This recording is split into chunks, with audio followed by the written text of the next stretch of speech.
Hello, friends.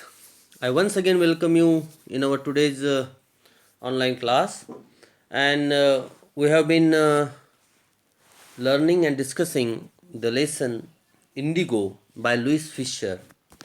And as you all know, that this story deals with the problem of indigo sharecroppers of Champaran and the story and the incident which happened in 1917 and the that it is also called as the first freedom struggle led by Gandhiji, and this is the first time when he used his weapons of non-violence, civil disobedience, and the satyagraha of truth. And for the first time he has used all these weapons against the uh, English landlords, and he was very much succeeded in providing the just and rights to the peasants of Champaran. तो आगे हम देखते हैं, हमने 2 part इसके complete कर लिए हैं और थर्ड पार्ट जो है खास आपके लिए हम बहुत समय निकाल के जो है क्या है हमारे 17 18 20 तक तो बच्चे अपने जुड़ जाते हैं, और मोस्ट ऑफ दी बच्चे ऐसा हो जाता है कि कुछ कवरेज की वजह से, नेटवर्क की वजह से, मोबाइल की वजह से प्रॉब्लम और लाइट प्रॉब्लम की वजह से उतने जुड़ नहीं पाते। तो मैंने इसके 3 अलग अलग पार्ट्स बनाए हैं। पहले 2 पार्ट्स मैं आशा करता हूँ आपने देख लिए होंगे और आपको समझ भी बहुत अच्छे से आए होंगे, क्योंकि बड़ा सिंपल सा ये लेसन है। इसमें कोई बहुत ज़्यादा जो है फिक्टिशियस या आप कहते हैं कि कोई साइंटिफिक बात जैसा थर्ड लेवल में थी वो सारी चीज़ें इसमें नहीं है। It is an episode of history, you see. एक हिस्ट्री के एपिसोड के जैसे हिस्ट्री कि मान लीजिए कोई लड़ाई है, पानीपत की लड़ाई है, वैसे ही चंपारण की लड़ाई है जो गांधी जी ने लड़ी। तो लुइस फिशर ने इसको इतने अच्छी तरीके से आप देखिए डिपिक्ट किया है इसमें। और गांधी जी की जो लड़ाई थी, गांधी जी का जो जो कैरेक्टर था, गांधी जी की जो पर्सनैलिटी थी, वो इतने अच्छे तरीके से हमारे सामने उन्होंने रखी है। किस तरीके से एक सामान्य व्यक्ति जो है मसीहा बनकर जो है किसी की हेल्प करता है, और किस तरीके से उसके जो इंटरनल गुण किसी व्यक्ति के जो होते हैं वो उसे मदद करते हैं आगे आने के लिए। आपको जो है ये लेसन हमें ये भी बताता है, आप गांधी जी की तरफ देखिए, ये लेसन हमें ये भी सीख देता है, ये स्टोरी, ये इंसिडेंट हमें ये भी सीख देता है कि आपको जीवन में बड़ा बनने के लिए, लीडरशिप में उभरने के लिए और किसी की मदद करने के लिए आपको बिल्कुल ज़रूरत नहीं है कि आप बहुत ज़्यादा अमीर रहे, आपके पास बहुत ज़्यादा पैसा रहे, आप किसी बहुत अच्छे खानदान को बिलोंग करें, आप किसी पॉलिटिकल पार्टी को बिलोंग करें। बिल्कुल इसकी कोई ज़रूरत नहीं है। चंपारण में जब गांधी जी गए तो वहाँ पर उनको कोई पहचानता भी नहीं था, फिर भी एक तरीके से उनकी लहर चल पड़ी। चंपारण के पीजेंट्स को लेसन में लिखा है, लुइस फिशर ने लिखा है कि उनका साउथ अफ्रीका का रिकॉर्ड भी पता नहीं था कि वो किस तरीके के लीडर हैं, किस तरीके से साउथ अफ्रीका में उन्होंने जो है वहाँ की सत्ता को झुका दिया था और बाद में वो वापस आए थे इंडिया में, ये भी उनको पता नहीं था। लेकिन फिर भी उनका जो करिश्माई नेतृत्व था, उनका जो मिरेक्युलस लीडरशिप था और उनकी जो पर्सनैलिटी थी, वो हमें इस एपिसोड से देखने को मिलती है। और लुइस फिशर ने इतने बढ़िया तरीके से उनको जो है इसमें प्रेजेंट किया है। आगे देखिए। दोस्तों, मैं वर्धा में था, तो वर्धा नवोदय से सेवाग्राम आश्रम 8 से 10 किलोमीटर पर दूर आता है। तो मैं कई बार जो है लगभग एक हफ्ते में 2 3 बार वहाँ मैं जाकर आता था। और मैंने वहाँ वहाँ पे म्यूज़ियम भी है, तो वहाँ पे मैंने लुइस फिशर की ये तस्वीर देखी थी जो गांधी जी के साथ बैठे थे वो। लेकिन तब मैं क्योंकि जो है मैं इतना नहीं समझ पाता था कि उनकी एक बुक भी है और उन्होंने जो है, लेकिन लुईस फिशर इस नाम को मैं बहुत अच्छे तरीके से जानता हूँ। और सेवाग्राम आश्रम में भी मैं कई बार हो आया हूँ, इसलिए मुझे खासा लगाव गांधी जी के चरित्र के साथ, गांधी जी के पर्सनैलिटी के साथ आया है। आप भी कभी आपके जीवन में आपको मौका मिले तो आप ये दो आश्रम जरूर जाए, साबरमती जाए, आप सेवाग्राम आश्रम जाए, जहाँ पर गांधी जी ने अपना पूरे लगभग पूरे जीवन के पूरे साल भारत में आने के बाद दो आश्रम में उन्होंने बिताए हैं।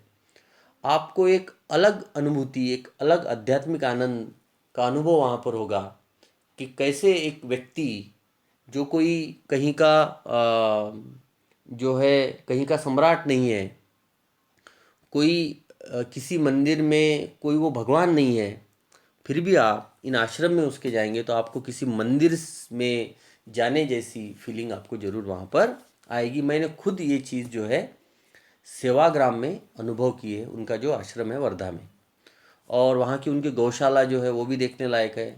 ठीक है, उन्हीं के जो है गौशाला का जो मिल्क है, दूध पूरे वर्धा डिस्ट्रिक्ट में और आसपास के सबर्बन एरियाज़ में जो है सप्लाई होता है। तो बहुत सारी चीज़ें जो है, तो आपका ज़्यादा समय नहीं लेंगे, we will start the latter part of the lesson. तो हमने यहाँ तक देखा कि गांधी जी को जो है बिना, गांधी जी ने रिफ्यूज़ कर दिया बेल लेने से। उन्होंने कहा कि मैं बेल नहीं लूँगा क्योंकि मैंने कोई गुनाह नहीं किया है। तो जज भी बड़े चकरा गए और जज ने कहा कि अभी इस केस को हम पोस्टपोन कर देते हैं अगली सुनवाई तक। और गांधी जी को उन्होंने क्या कर दिया, फ्री कर दिया।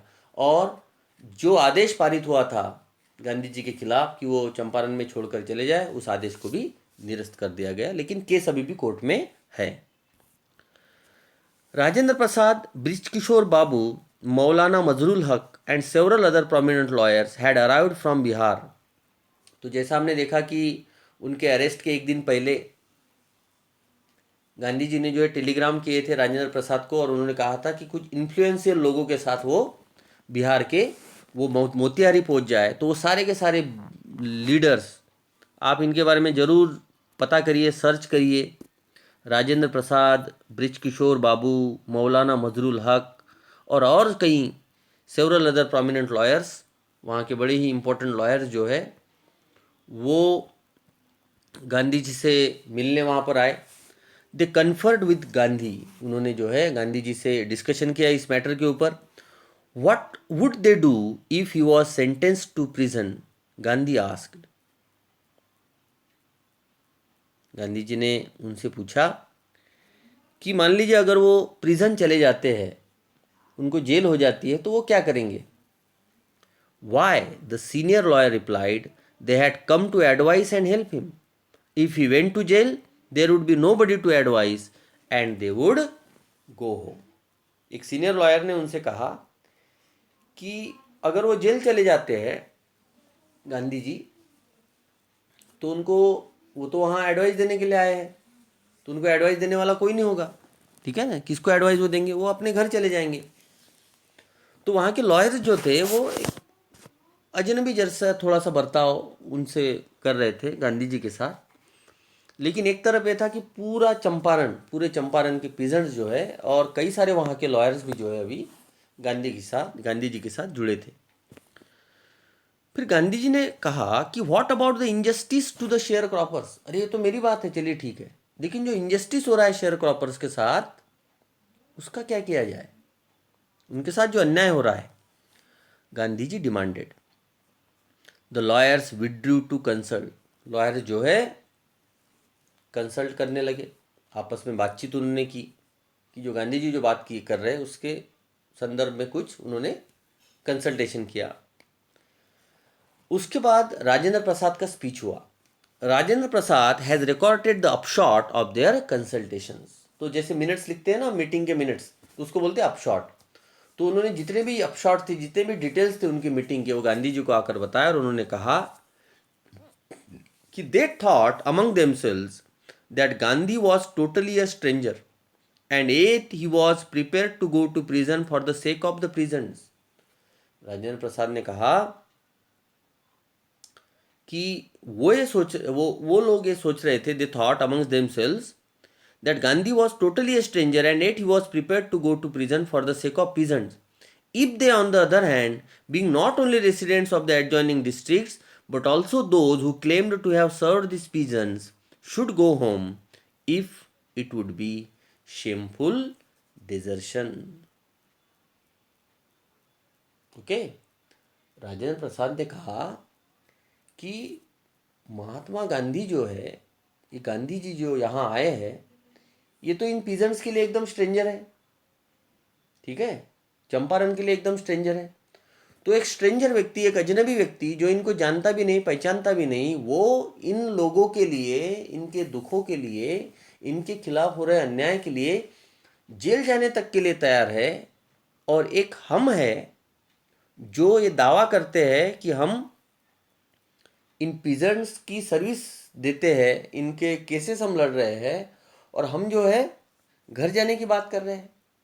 तो ये हमारे हिसाब से बहुत ही कैसा है, एक शेमफुल डिजर्शन है, एक शेमफुल एक्ट है। डिजर्शन का मतलब है शेमफुल एक्ट है, बड़ी शर्मनाक बात है।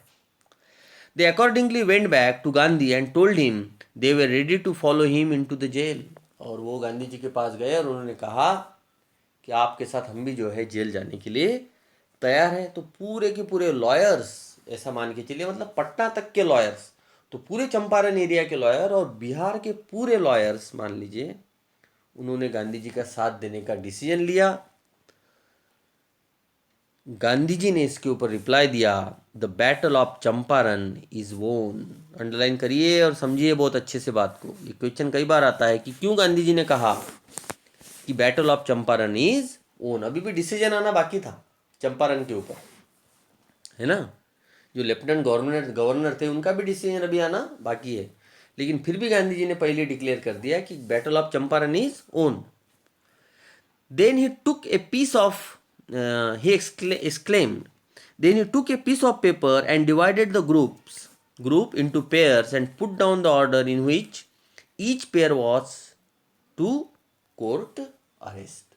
फिर गांधी जी ने एक कागज उठाया वहाँ से, और उस कागज में जो है अलग अलग कागज बनाए, और उन्होंने जो है पेयर बना दी, दो दो लोगों की पेयर बना दी, और उन्होंने डिसाइड किया कि किस तरीके से जेल भरो आंदोलन किया जाएगा, किस तरीके से दो फिर दो फिर दो, एक के बाद एक जो है ये जो है ये सविनय जो है कायदे भंग कहा जाता है इसको, है ना। खुद होके जो है जेल में चले जाना और जो कानून है उसके उनका आदेश का उल्लंघन करना। तो उन्होंने पेयर बनाई। सेवरल डेज लेटर, कई सारे दिन इसी तरीके से बीत गए। Gandhi received a written communication from the magistrate informing him that, तो वहाँ के डिस्ट्रिक्ट मैजिस्ट्रेट ने, वहाँ के कलेक्टर ने जो है गांधी जी को एक लेटर भेजा, और उस लेटर में इंफॉर्मेशन थी। क्या इंफॉर्मेशन थी देखिए, that the lieutenant governor of the province had ordered the case to be dropped. Lieutenant governor ने ऑर्डर दिया है कि इस केस को यहीं ड्रॉप किया जाए, इसके आगे ये केस आगे नहीं बढ़ेगा। मतलब इंग्लिश लैंडलॉर्ड्स जो थे उनके तरफ से जो केस चल रहा था उस केस को वापस ले लिया गया, ठीक है। Civil disobedience had triumphed. तो इस तरीके से जो है सिविल डिसोबीडियंस की लड़ाई पहली बार जो है भारत में कामयाब हुई थी। ट्रायम्फ्ड का मतलब होता है जीत लेना। The first time in modern India. तो इस तरीके से इस सविनय राजाज्ञा भंग की लड़ाई जो थी वो पहली बार जो है जीत ली थी मॉडर्न इंडिया में। Gandhi and the lawyers now proceeded to conduct a far-flung inquiry into the grievances of the farmers. ठीक है, तो गांधी जी और बाकी लॉयर्स ने जो है एक इंक्वायरी डिमांड की, फार फ्लंग यानी डिटेल इंक्वायरी, ठीक है। वो चाहते थे कि फार्मर्स के साथ जो भी ग्रीवेंसेस हुए, फार्मर के साथ जो भी प्रॉब्लम्स हुए, उनके साथ जो भी अन्याय अत्याचार हुआ है, उसकी जो है एक कंप्लीट इंक्वायरी हो, फार फ्लंग इंक्वायरी हो। Depositions by about 10,000 peasants were written down and notes made on other evidences. और कई सारे जो है उनसे जो है लिख लिया गया। लगभग 10,000 पीजेंट्स ने जो है अपनी बात जो है वहाँ पर रखी। देखिए, ठीक है, यहाँ पे कुछ वर्ड के मीनिंग है।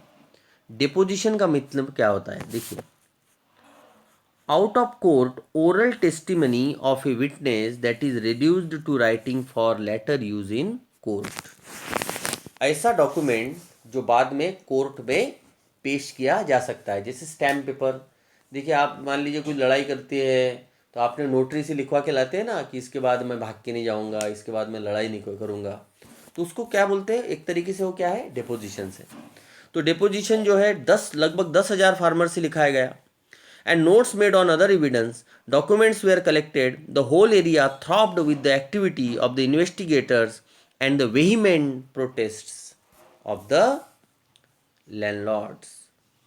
और लैंडलॉर्ड्स भी जो है प्रोटेस्ट करने लगे इनके खिलाफ, क्योंकि एक तरीके से लैंडलॉर्ड ये लड़ाई को जो है हार चुके थे।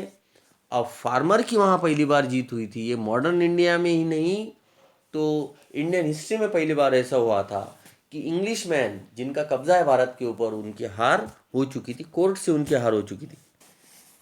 इन June Gandhi was summon to sir Edward Gait the lieutenant governor. और जून के महीने में क्या हुआ?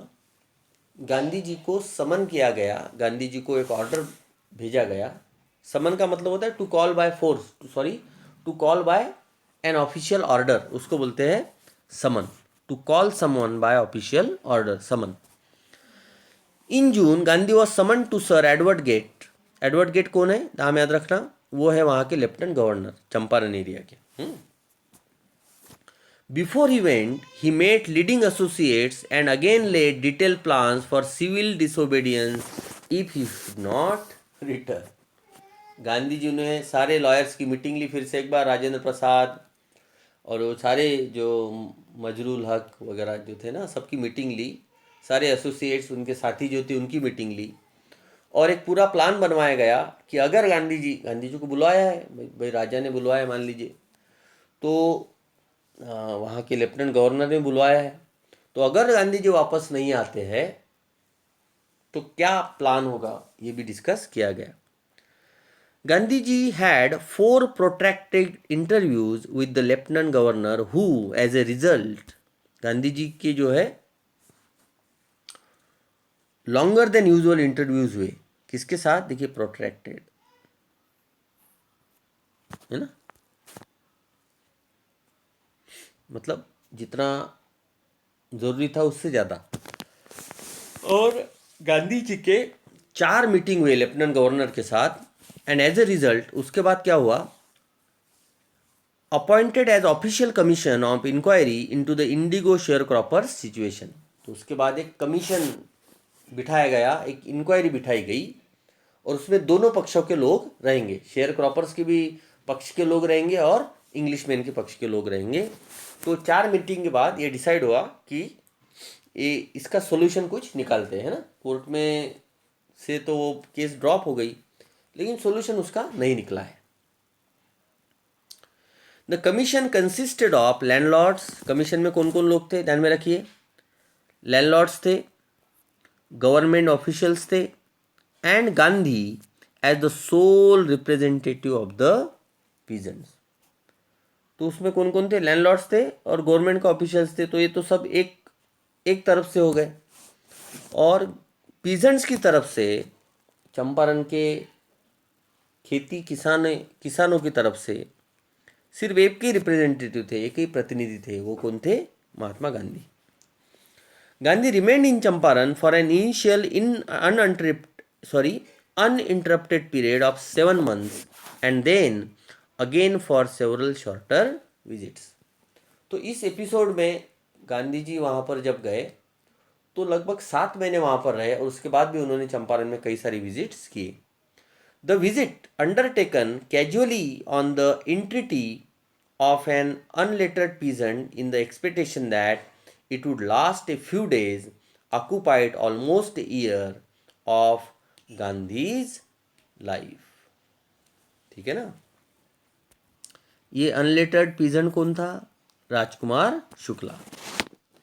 तो एक अनलेटर्ड पीजेंट के कहने पर गांधी जो वहाँ कुछ दिनों के लिए बस गए थे कि भाई वहाँ का प्रॉब्लम सॉल्व करके हम वापस आ जाएंगे, तो ऐसा नहीं हुआ। वहाँ पे उनको लगभग 1 साल तक वहाँ पर रुकना पड़ा। अनलेटर्ड पीजेंट का मतलब होता है इलिटरेट पीजेंट। राजकुमार शुक्ला की बात हो रही है।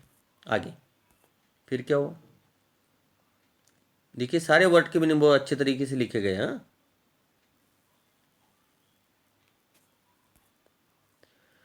The official inquiry assembled a crushing mountain of evidence against the big planters, and when they saw this, they agreed in principle to make refunds to the peasants. But how much, how much must we pay? They asked Gandhi.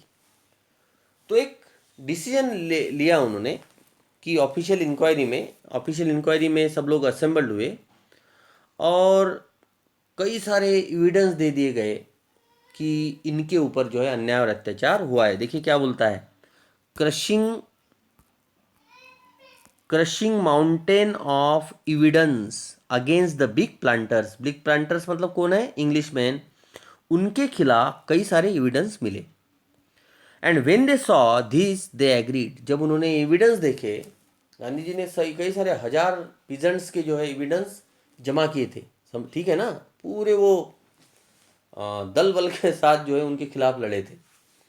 और जब उन्होंने देखा कि हमारे खिलाफ तो जो है बहुत एविडेंस भी है और हम अभी कोर्ट में भी जाएंगे दोबारा तो भी हमारी हार वहाँ निश्चित है, तो उन्होंने कहा कि चलो सेटलमेंट करते हैं in principle to make refunds to the prisons. तो उन्होंने कहा कि चलो हम रिफंड करने के लिए तैयार हैं, ठीक है ना, जो पैसा हमने उनसे लिया है उनका हम रिफंड कर देंगे। जिन जिन लोगों से हमने पैसा लिया है उनसे हम रिफंड ले लेंगे और इस मैटर को समाप्त कर देंगे।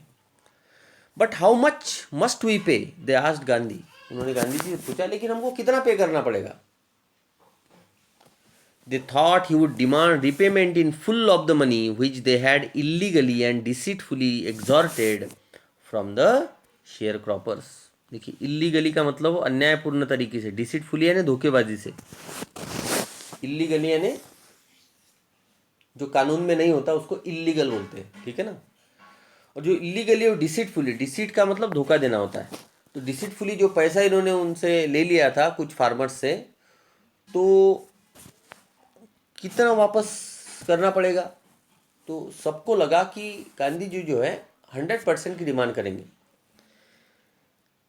ही आस्क्ड ओनली 50%, लेकिन गांधी जी ने सिर्फ 50% की डिमांड की। उन्होंने कहा कि देखिए आप बात तो समझिए, 50% की डिमांड भी क्यों की, 100% की डिमांड की नहीं थी।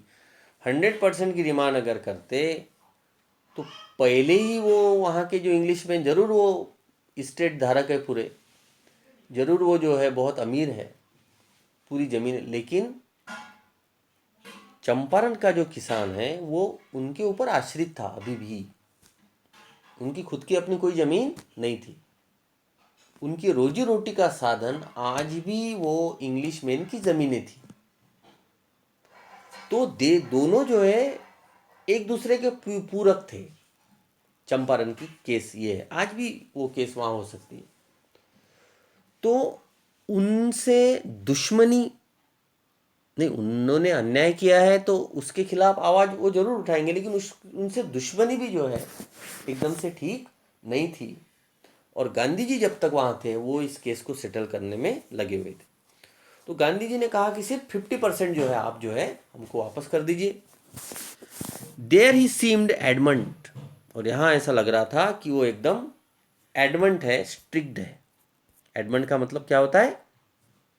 एकदम स्ट्रिक्ट। इस बात पे वो एकदम क्या हो जाएंगे, डटे रहेंगे कि है ना, डटे रहना, adamant, strict. There he seemed adamant, writes reverend J.Z. Hodge, a British missionary in Champaran who observed the entire episode at close range। तो लुइस फिशर जो है एक J.Z. हॉज, एक ब्रिटिश मिशनरी जो थे, मिशनरी समझते हैं ना, मिशनरी के स्कूल्स वगैरह होते हैं, तो उनके एक फादर थे, उनके मिशनरी चलाने वाले एक थे, वो इस केस को जो है बहुत करीब से देख रहे थे। उन्होंने कहा कि नहीं, 50% से कम गांधी जी डिमांड कर ही नहीं सकते, ठीक है, मिनिमम 50% तो आपसे लेंगे ही लेंगे। Thinking probably that he would not give way, the representative of the planters offered to refund to the extent of 25% और फिर भी एक आखिरी हथियार, आखिरी जो है एक डिमांड चलो कर ले, तो लैंडलॉर्ड्स की तरफ से, उस इंग्लिश मैन की तरफ से एक लैंडलॉर्ड ने कहा, उनके एक रिप्रेजेंटेटिव ने कहा कि गांधी जी हम आपको जो है 25% दे सकते हैं, मतलब 100% में नहीं, 50% में नहीं। गांधी जी ने डिमांड जो है 50% की थी, तो उन्होंने कहा कि चलो हम आपको 25% देंगे, है ना। एंड टू हिज अमेजमेंट, और उनके आश्चर्य का कोई ठिकाना नहीं रहा, mister Gandhi took him at his word, दस ब्रेकिंग द डेडलॉक। तो ये जो डेडलॉक था वो मान गए, गांधी जी मान गए, 25% पे भी मान गए। उन्होंने कहा कि चलो छोड़ो, आप 25% इनको रिफंड कर दो, और आपका जो है रोजी रोटी जो चल रही है, आपका, आप उनके लिए काम कर रहे हैं, वो आपके लिए काम कर रहे हैं, ये जो चलता रहा, ये जो सिलसिला है, इस डेडलॉक, इस सिलसिले को अभी ऐसे ही चलने दीजिए, और आपके बीच में जो डेडलॉक बना हुआ है उसको आप ख़त्म करिए। तो इस तरीके से गांधी जी ने एक तीर से जो है, मतलब मुआवजा भी दिला दिया, थोड़ा कम मुआवजा मिला नो डाउट, लेकिन मुआवजा भी मिला, 25% मिला, लेकिन फिर से वो शेयर क्रॉपिंग का जो वहाँ पे जो प्रथा चली आ रही थी वो चालू हो गई। This settlement was adopted unanimously by the commission. तो कमीशन में तो अब कोई प्रॉब्लम ही नहीं था, कमीशन ने इस सेटलमेंट को यूनानिमसली मान लिया।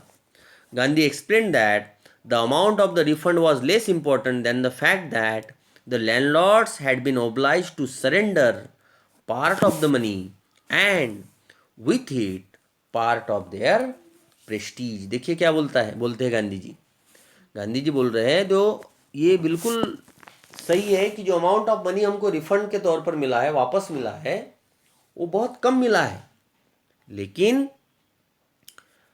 ज़्यादा ज़रूरी वो नहीं है कि वो, it is less important than the fact that the landlords had been oblige to surrender part of the money and with it part of their prestige. अगर वो मना कर देते कि हम पैसा नहीं देते, तो आप क्या कर लेते, ठीक है ना, फिर से कोर्ट जाते, फिर से वो केस जो है चलता रहता।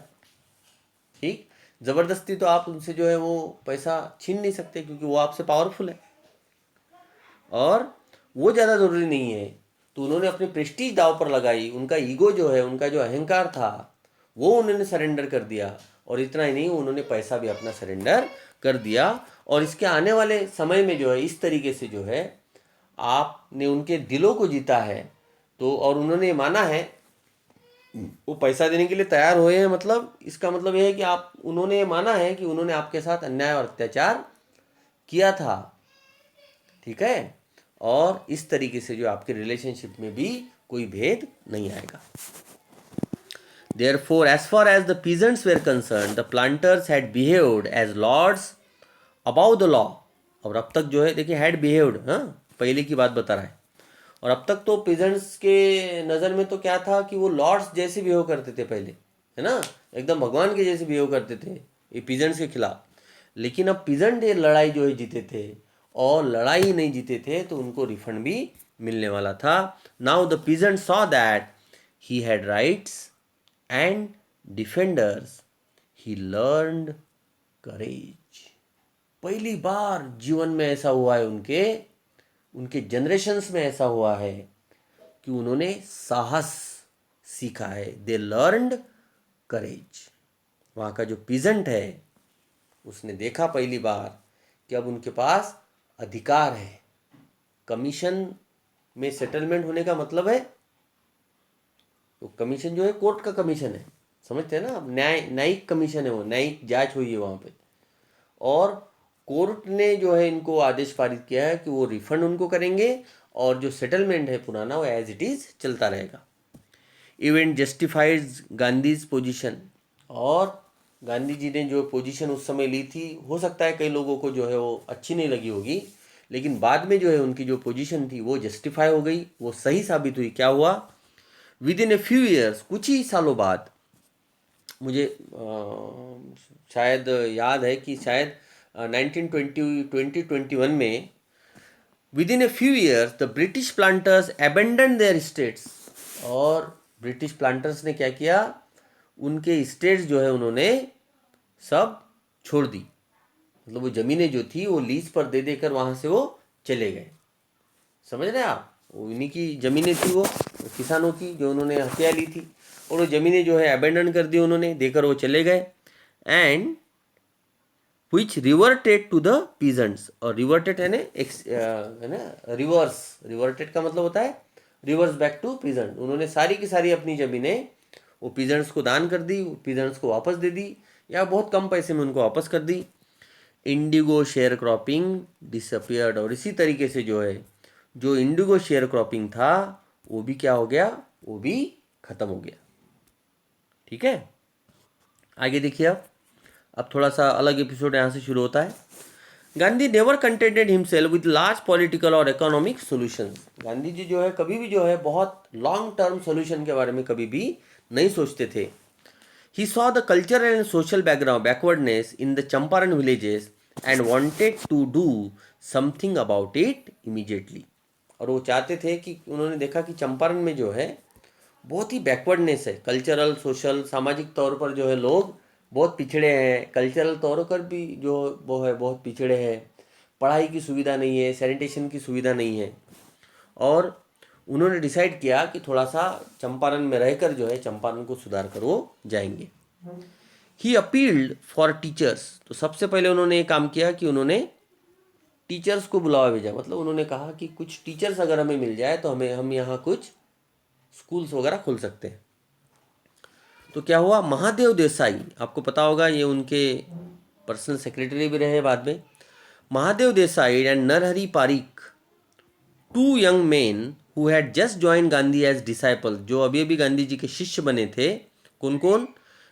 Mahadev Desai and Narhari Pareek, and there wives, और उनकी जो वाइफ्स थी दोनों की respectively, volunteered for the work. मतलब 4 टीचर उनको मिल गए। ठीक है, कौन कौन? महादेव देसाई, उनकी पत्नी नरहरि पारिक और उनकी पत्नी। Several more came from Bombay, Pune and other distant part of the land. Gandhi ji ने सबको बुलावा भेजा। उन्होंने कहा कि हमें टीचर्स की ज़रूरत है जो स्वयं स्फूर्ति से जो है स्वयं सेवक के तौर पर जो है टीचिंग का काम यहाँ करे। तो बॉम्बे से, पुणे से और भी जगह से जो है कई सारे नौजवान साथी वहाँ आए और उन्होंने गांधी जी को ज्वाइन किया। इतना ही नहीं, देवदास, देवदास कौन है देखिए, गांधी जीज यंगेस्ट सन, गांधी जी का सबसे छोटा बेटा देवदास, अराइव्ड फ्रॉम द आश्रम, वो अपने अहमदाबाद आश्रम से वहाँ आया। And so did Mrs Gandhi, और उसके साथ देवदास की माताजी, मतलब महात्मा गांधी जी की पत्नी कस्तूरबा गांधी, कस्तूरबाई गांधी, वो भी वहाँ पर आई।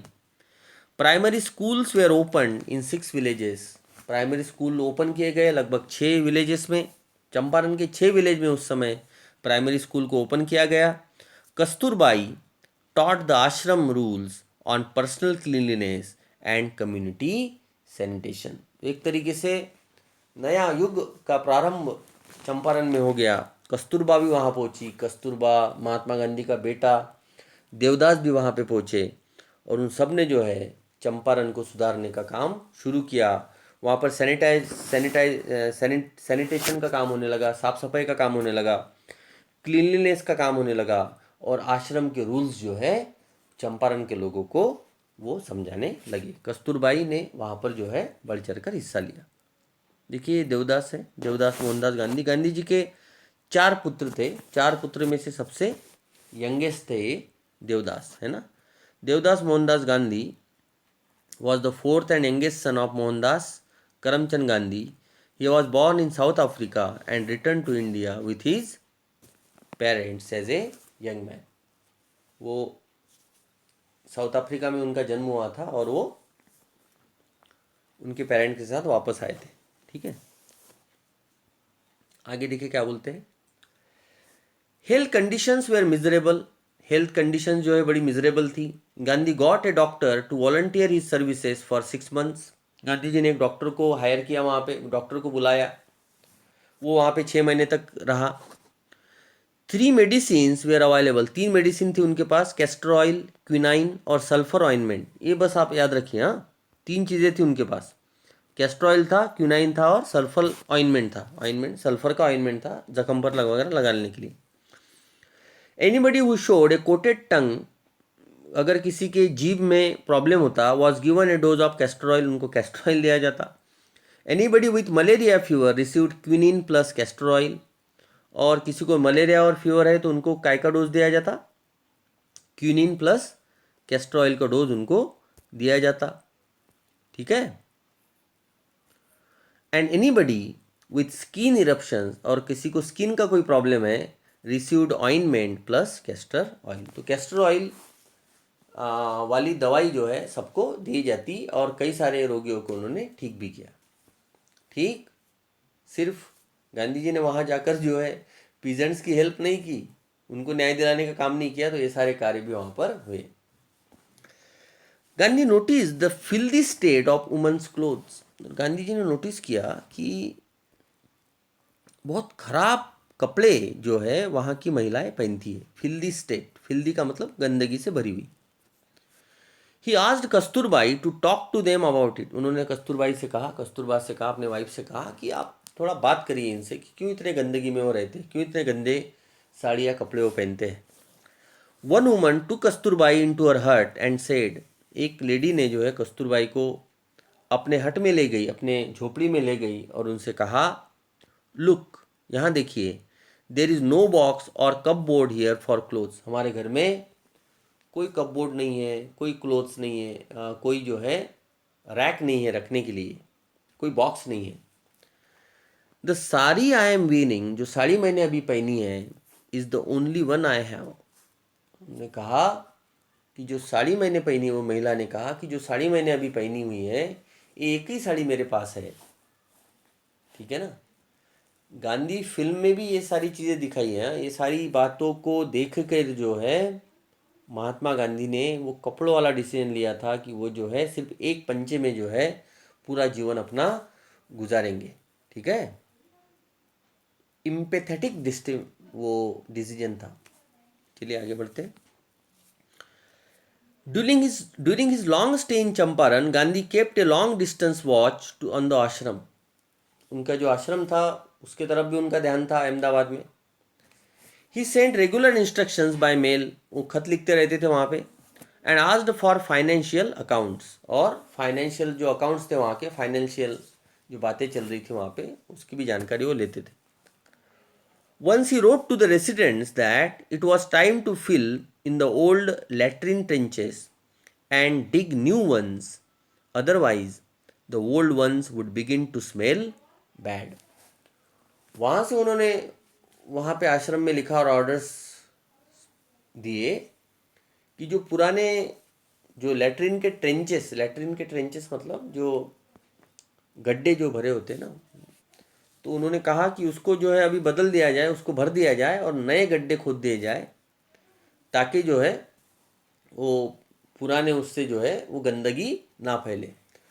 तो इससे हमको ये मालूम चलता है, पता चलता है कि गांधी जी जो है चंपारण में रहकर भी जो है अपने आश्रम का किस तरीके से ख्याल रखते थे, और एक दूरदृष्टि स्वभाव भी जो है उनका इसमें से दिखता है। और सैनिटेशन की तरफ उनका जो झुकाव था वो पहले से कैसा था।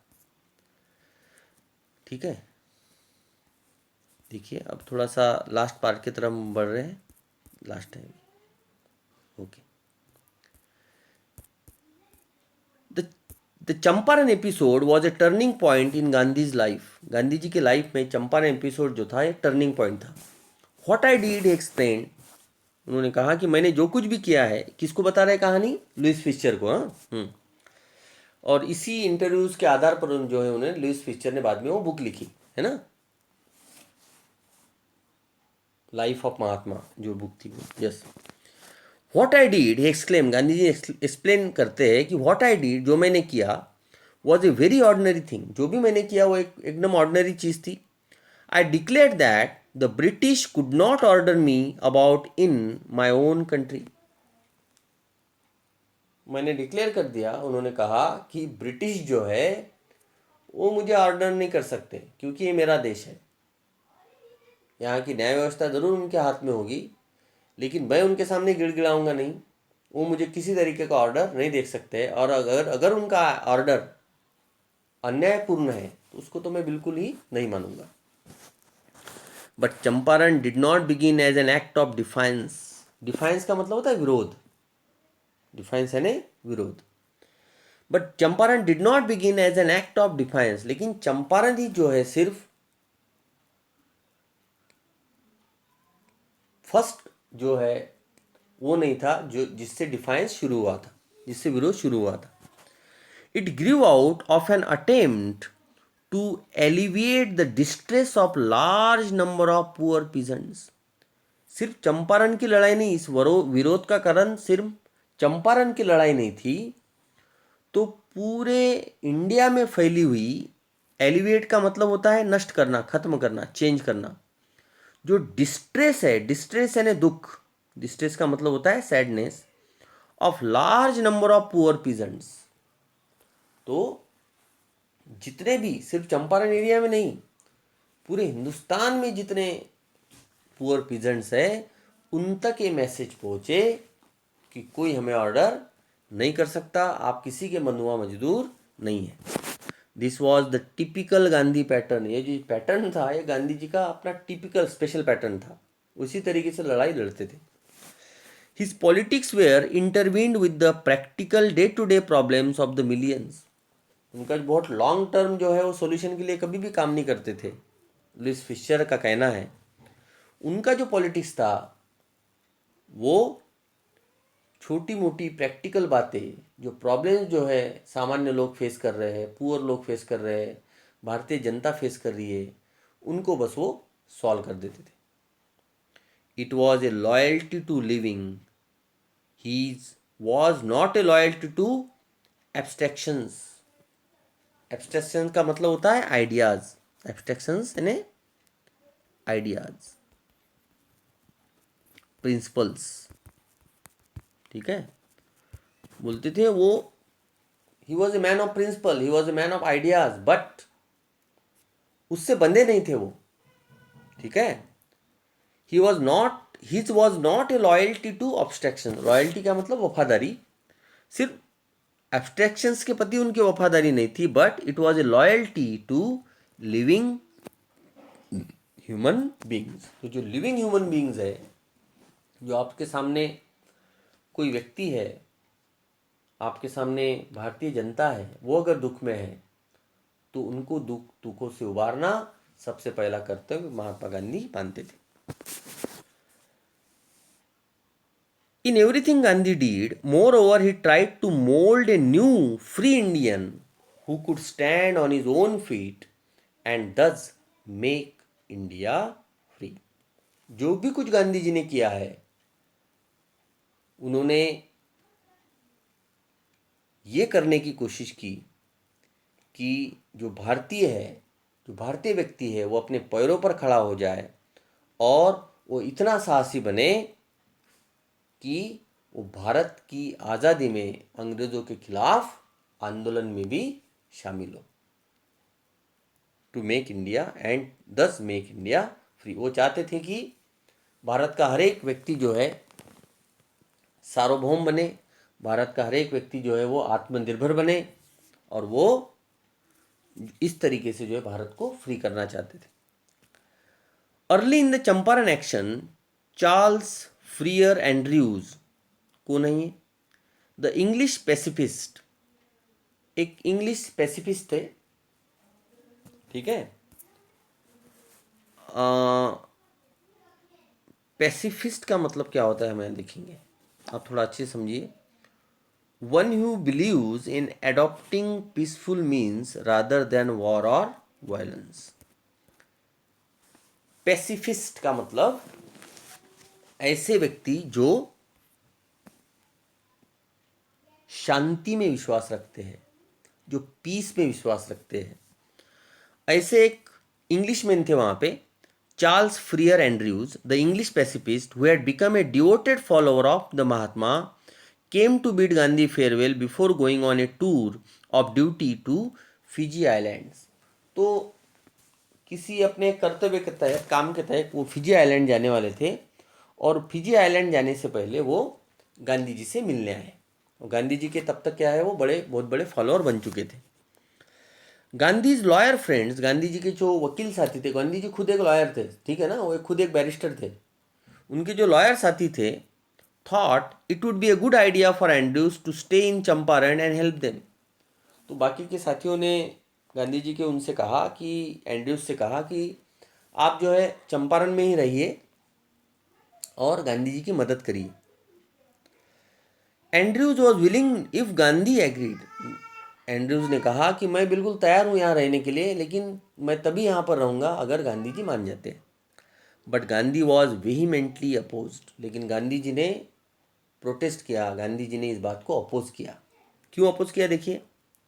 ही said, you think that in this unequal fight it would be helpful if we have an English man on our side. उन्होंने अपने फ्रेंड से कहा, दोस्तों से कहा, कंपेनियन से कहा कि आप ये मानते हैं कि अगर कोई इंग्लिश मैन इस अनइक्वल लड़ाई में हमारे साथ होगा। अनइक्वल लड़ाई है ना, अमीरों और गरीबों की लड़ाई है कि नहीं, अनइक्वल लड़ाई है, दो सेम जो है दो राजाओं की लड़ाई है, नहीं है।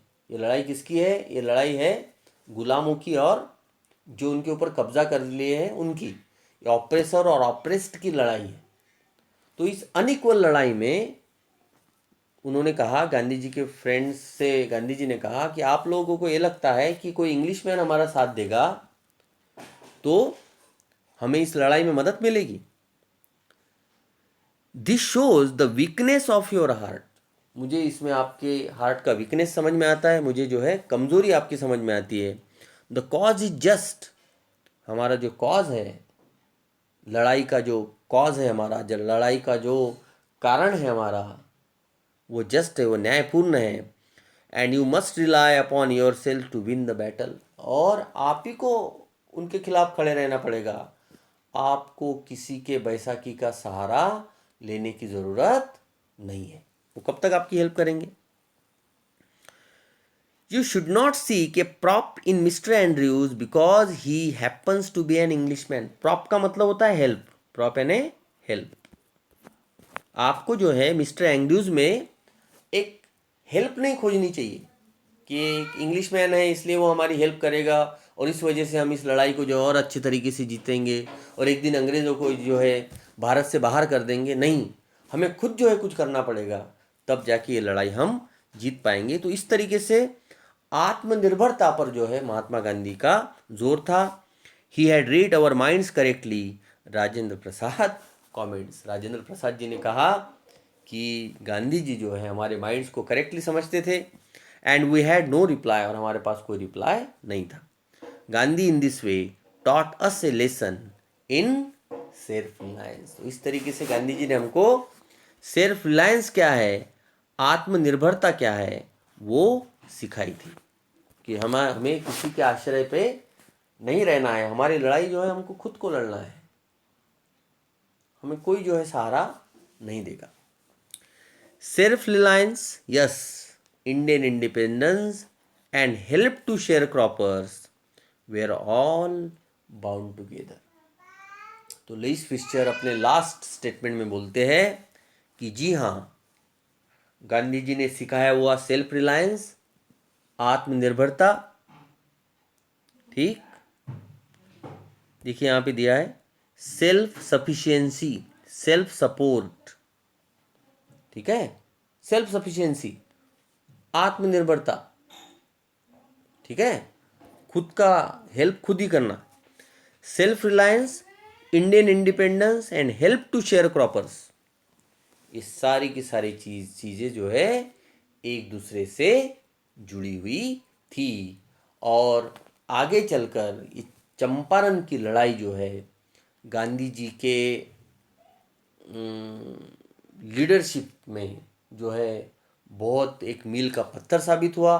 और एक बहुत जो है चंपारण की लड़ाई जो उन्होंने जीती थी, उन्हीं ने उनको पूरी लड़ाई को उनके बल दिया, संबल दिया, और वो जो है एक लीडर के तौर पर उभरे। और जस्ट विद इन 30 ईयर्स और सो, आने वाले बस 30 सालों में जो है भारत को आज़ादी दिलाने में भी वो कामयाब रहे।